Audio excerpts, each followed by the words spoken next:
Hi guys, welcome back to the Sun Devil Learning Lab. I'm so excited to see you guys here. I'm Miss Martinez and I am part of the third grade English group. So today we have a pretty fun lesson planned. The lesson is going to be called, How Would You Be Described? So again, I'm Miss Martinez and let's go ahead and get right into the lesson. All right, so standards and objectives for the day. So our standard is describe characters in a story, their traits, motivations, or feelings, and explain how their actions contribute to the sequence of events. So your objective for the day, what you should be thinking about throughout the entire lesson is, I can describe how a character's traits contribute to the events in the story. All right, ready? Let's move forward. Or actually, before we start, please feel free to know that you can pause the video at any time. Feel free to take your time, take some breaks if you feel like the video is going too fast or if it's going too slow. Take your time, relax. We're just going to get through this, okay? So our agenda for the day, our first part of the day is you're going to be showing me what you know. Second, you're going to show what you know. And, or I'm going to show you what I know. For the third part, we're going to practice. And for the fourth part, you're going to have an exit ticket before you leave. So to start off, we have a really fun activity. It's one of my favorite activities to do in the classroom. So I figured we would do this online virtual. So it's called Four Corners. Your directions are to pick out four corners of the room and have them as A, B, C, D. So you would do like A, B, C, and then D behind me, or however you want. You can also do it to four different objects if you want to switch things up. If you want to make it more fun, you can be like, I'm going to go to the chair for A, I'm going to go to the lamp for B, whatever you feel is most comfortable in your household. Your expectations are make sure that you walk carefully to that side of the room or whatever object. Try not to break things. I know that it's a little difficult and you don't mean to intentionally do it, but please just be careful in your household. Don't be too loud if you can't be too loud. Be respectful of everyone around you. And lastly, the most important disclaimer, this is just a warm-up. Try your hardest, get going, and don't be afraid to make mistakes. We are going to just have a warm-up. So we're going to go over these again at the end. So don't stress. All right, so pick your corners. Go ahead and pause the video if you need to. A, B, C, and D. So task one, I'm going to read it off 2 times and read the options 2 times so that way you can get it in your head, and then I'm going to tell you when to run to your or to walk to your corner. So task 1, Janessa finds out that her friend Jane stole her favorite pen from her locker. What might Janessa do to show that she is forgiving? She could say A, how could you do that? B, I want to be able to trust you. Can you promise you'll never steal from me again? C, that was a mean thing. Or D, I don't want to be your friend anymore. So keyword is, what might Janessa do to show that she's forgiving? So Janessa finds out that her friend Jane stole her favorite pen from her locker. Which one of these would she say to show that she's forgiving of her friend Jane? Would she say A, how could you do that? B, I want to be able to trust you. Can you promise that you'll never steal from me again? C, that was a mean thing to do. Or D, I don't want to be your friend anymore. Okay? So pick your corner, A, B, C, or D, and quietly walk over to that corner. And all right, let's move forward. It is B, I want to trust you. Can you promise you'll never steal from me again? So let's go ahead and go through these options and eliminate why it wouldn't be that option. How could you do that? It sounds frustrated. It doesn't sound like she's forgiving. She's just asking why she would do that. It sounds really mad, especially with the exclamation point. That was a mean thing to do. That is just, again, saying something out of anger. It's not saying, oh, I forgive you and I want to move forward. D, I don't want to be your friend anymore. That's not something you want to say to someone that you want to forgive. So B is the best option. I want to trust you. Can you promise you'll never steal from me again? That's her forgiving and asking that she will never steal from her again and that they will still be friends. Cool? All right, next one. Task 2. Rachel says to her friend, even though I want to play my game, it's your turn to choose. Which one do you want to play? What might Rachel do to show that she is fair? So, would she A, suggest they play her friend's game? B, beg to play her own game? C, find someone else to play with? Or D, complain about playing her friend's game. Okay, so I'm gonna read it one more time. Start thinking about your corners and where you're gonna go. So Rachel says to her friend, even though I want to play my game, it's your turn to choose. Which one do you want to play? What does Rachel do next to show that she is fair? So, is she going to suggest to play her friend's game? Is she going to beg to play her own? Is she going to find someone else to play with? Or she's going to complain about playing her friend's game? What is going to show that she is fair? Quickly walk to your corner. Be safe. We're going to move on. Pause the video if you need to go to your corner really quick. All right. Ready? And A, suggest that they play her friend's game. Why is that? Well, okay, the trait is that she is fair. Is it fair for her to beg to play her own game? No. Is it fair for her to just go and walk away and play with someone else? No, that's kind of mean too. Or D, she complains the whole time about playing her friend's game. No, that would probably hurt her friend's feelings. The best thing that she could do to be fair is to suggest to play her friend's game, even if that means that she doesn't get to play her own. All right? And that is also a lesson that you can have in the classroom. Be fair. Try to be nice to others. All right. Task 3. We are already on task 3. I hope you're doing well so far. If not, don't stress. Keep trying. Keep going. So, Noah says, I want to play that game. If you don't play with me, I won't be your friend. And you can't play with anyone else. What might Noah do next to show that he's bossy? A, apologize and play alone. B, make his friend play the game. C, ask some kids if they want to play. D, ask a teacher for help. So I'm going to read that one more time. Noah says, I want to play that game. If you don't play with me, I won't be your friend. And you can't play with anyone else. What might Noah do next to show that he is bossy? So bossy. That is a character trait. If you're bossy, would you apologize and play alone? Would you make your friend play the game? Would you ask other kids if they want to play? Or would you ask a teacher for help? The trait is bossy. So now that I read them off, A, B, C, and D, run or walk to the corner. I keep saying run. Please walk and be careful. Walk to the corner that you feel is the best answer. And feel free to shout it out. All right, I hope that you're in your corner. And the answer is B, so bossy. So the trait bossy. A bossy person makes you do sometimes what you don't want to do. So a bossy person wouldn't apologize and play the game alone. They wouldn't ask other kids to play with them, or they wouldn't ask a teacher for help. A bossy person would make you play the game. So that is why B is the only option for the character trait of bossy. So we have, I believe, one more. You guys are doing great. Again, don't stress. This is just a warm-up. So I'm going to read it 2 times through. And again, start thinking about which corner you're going to go to. So Kurt tells his teacher, can I pass out the papers? Also, would you like me to take the books back to the library?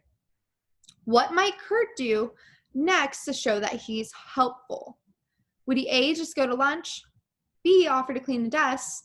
C, begin his classwork? Or D, talk to his friends?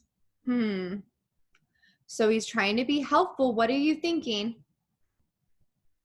So Kurt tells his teacher, can I pass out the papers? Also, I would like to take the books to the library.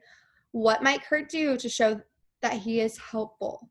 Is he A, going to lunch? B, will he offer to help clean desks? C, would he just begin his classwork? Or D, would he talk to his friends? Okay, quickly walk to your corner. Be safe. Don't knock anything over. All right. The answer is B, offer to clean the desk. So if you're a helpful person, you have the trait of helpful, then you wouldn't just go to lunch without offering to help. You wouldn't just begin your classwork, and you wouldn't just be talking to your friends. You would offer to clean something. That is being helpful.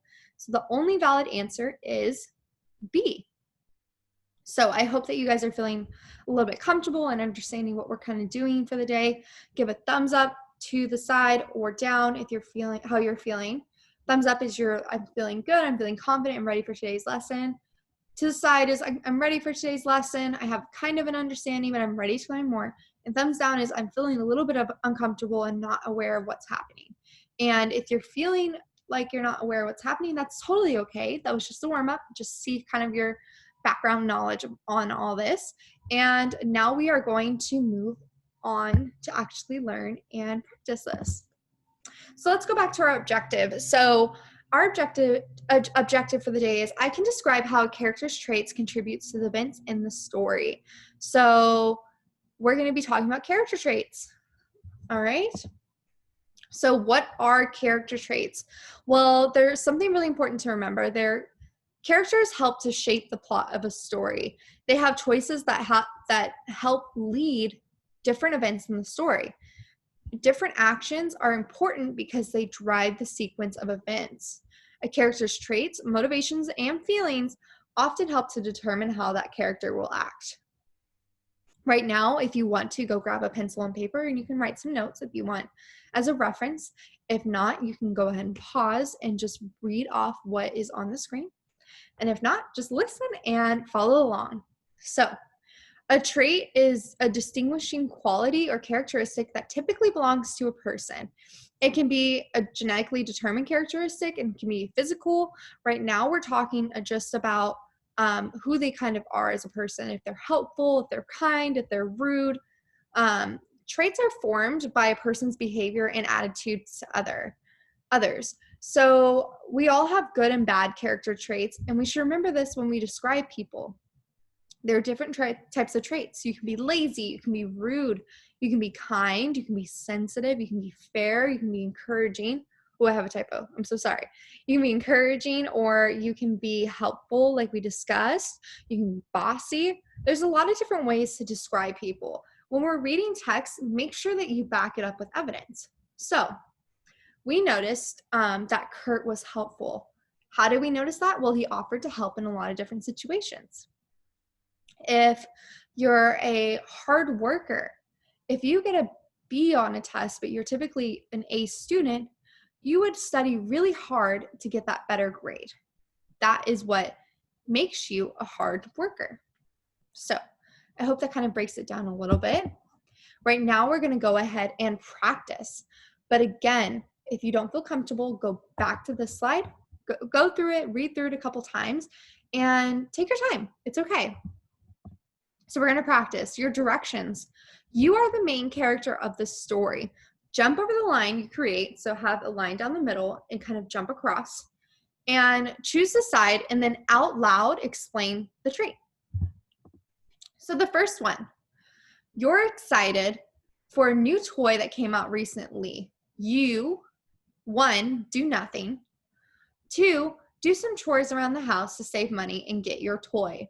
Your trait is motivated. So you're a very motivated person. Motivated means that you're driven, you work hard, and you try your hardest to get towards stuff. So again, you're excited that you have a new toy that came out, and you're a motivated character. So on one side, you can jump and say that if you're motivated, you would do nothing. On the second side, on this side, you would say you do some chores around the house, save some money, and get your toy. So jump to your side and then out loud say why that side and how motivated is a part of that. So I'm listening, go for it, hearing some answers. All right. So if your trait is motivated, let me go ahead and explain the answer. The answer is 2. So you should be on the side where it says you will do chores around the house, save money, and get your toy. So if you see that you get a new toy coming out, you would feel motivated to make some money around the house, do some chores, babysit, help out with the neighbors, and that will get you motivated to do to get your toy. So 2 is the correct answer. All right, so we kind of feel what we're doing. Let's go to the second one. Second, imagine that you are an adventurous person and love to travel. Would you, 1, stay at home all day, or 2, do some hiking and go see the world? You are adventurous. So would you, 1, stay at home all day, or 2, do some hiking to see the world? So an adventurous person would I hope you're on the second side because it's do hiking and see the world. So an adventurous person would want to be doing things, going out, traveling, trying new foods, doing different things every day. So you wouldn't be staying at home all day if you were adventurous. Okay? So now is your turn. I want you to say the phrase, I am very blank person. So when I failed the test, so I am a very, and then say a trait. Say lazy, motivated, hardworking. So when I failed the test, I what? If you're lazy, what would you do? If you're hardworking, what would you do? So I'm going to give you some time to do that. Go ahead and shout it out. All right. Hearing some answers. Good job, guys. I'm a very what? So when I failed the test, right, let me give my example. I'm a very lazy person. So when I failed my test, I didn't do anything. In fact, I just went home and took a nap. So my trait was lazy. Typically a lazy person isn't motivated to do things. So if they failed the test, they probably wouldn't be effective. So that was the trait that I chose. I hope that you chose one that made sense to you. So try this one. So we have our lines down the middle, 1 and 2. Jump to your side and make sure you explain why. Tina doesn't want to share her markers for the art project, even though everyone else has shared theirs with her. What might this selfish character say to the people at her row? Would she say, 1, do you want to borrow a marker? Or 2, the markers are mine, not yours. So 1, jump to this side and shout out why, or 2, jump to this side and shout out why. Do you want to borrow a marker? Or would she say, the markers are mine, not yours? Remember, she's a selfish character. I hope that you jump to the D side. So this side right here. Why would that be the correct answer, you ask? Well, the markers are mine, not yours. A selfish person would not want to share.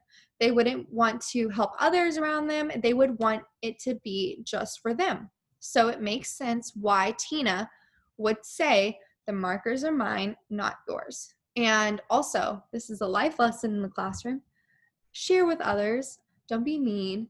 Share your markers. If that was you, you would want someone to share the markers with them or share the markers with you. So don't be selfish. So the correct answer is this side. I hope you jump to this side. And it is D, the markers are mine, not yours. Okay. Let me see. Okay, perfect. Wow. So that went by really fast. We are already at our exit ticket. I'm going to read it 2 times through again to go ahead and tell you what, sorry, I blanked on that. So this is your exit ticket. Go ahead and shout it out, write it on a piece of paper. And if this is too easy, I have an alternative for you. Exit ticket. Melissa loved being around her baby cousin. She also made sure that all of the toys and snacks that he needed were there. She played with him and made sure he was happy. As soon as her cousin started to cry, she would hop up and get whatever he needed. She always wanted him to be happy. Melissa is a very blank cousin. What would the trait be? Would she be caring? Would she be annoying? Is she lazy? Is she bossy? Okay, so now that we know our options, let's go through and read it one more time. Melissa loved being around her baby cousin. She always made sure that she had all the toys and snacks that he needed. She played with him and made sure that he was happy. As soon as her cousin started to cry, she would hop up and get whatever he needed. She always wanted him to be happy. Melissa is a very blank cousin. A, caring, B, annoying, C, lazy, or D, bossy. All right, go ahead and shout it out, write it down, and I am going to give you the answer before we leave. Ready? Okay, so the answer is caring. She makes sure that he has all the snacks and the toys, that he's comfortable and that she plays with him and that he's happy, and she gets up whenever he needs her, and that is a sign of a caring cousin. Notice how I use evidence. I went back in the text. That is a caring cousin. So that was our exit ticket. If that was a little bit too easy, or if you want to practice some more, I actually have additional work for you. So what I want you to do is choose a character trait. It can be lazy, helpless, helpful, selfish, rude, kind, caring, bossy, annoying. And what I want you to do is act out what that person would do in these different scenarios. So choose your trait and act out what they would act like in a restaurant. Have evidence. Act out what they would act like if they got a new pet or if they got in a fight with their friend. So those are your options. Act them out if you want to. Thank you guys so much for tuning in. I really appreciate it. I will see you guys another day. Bye.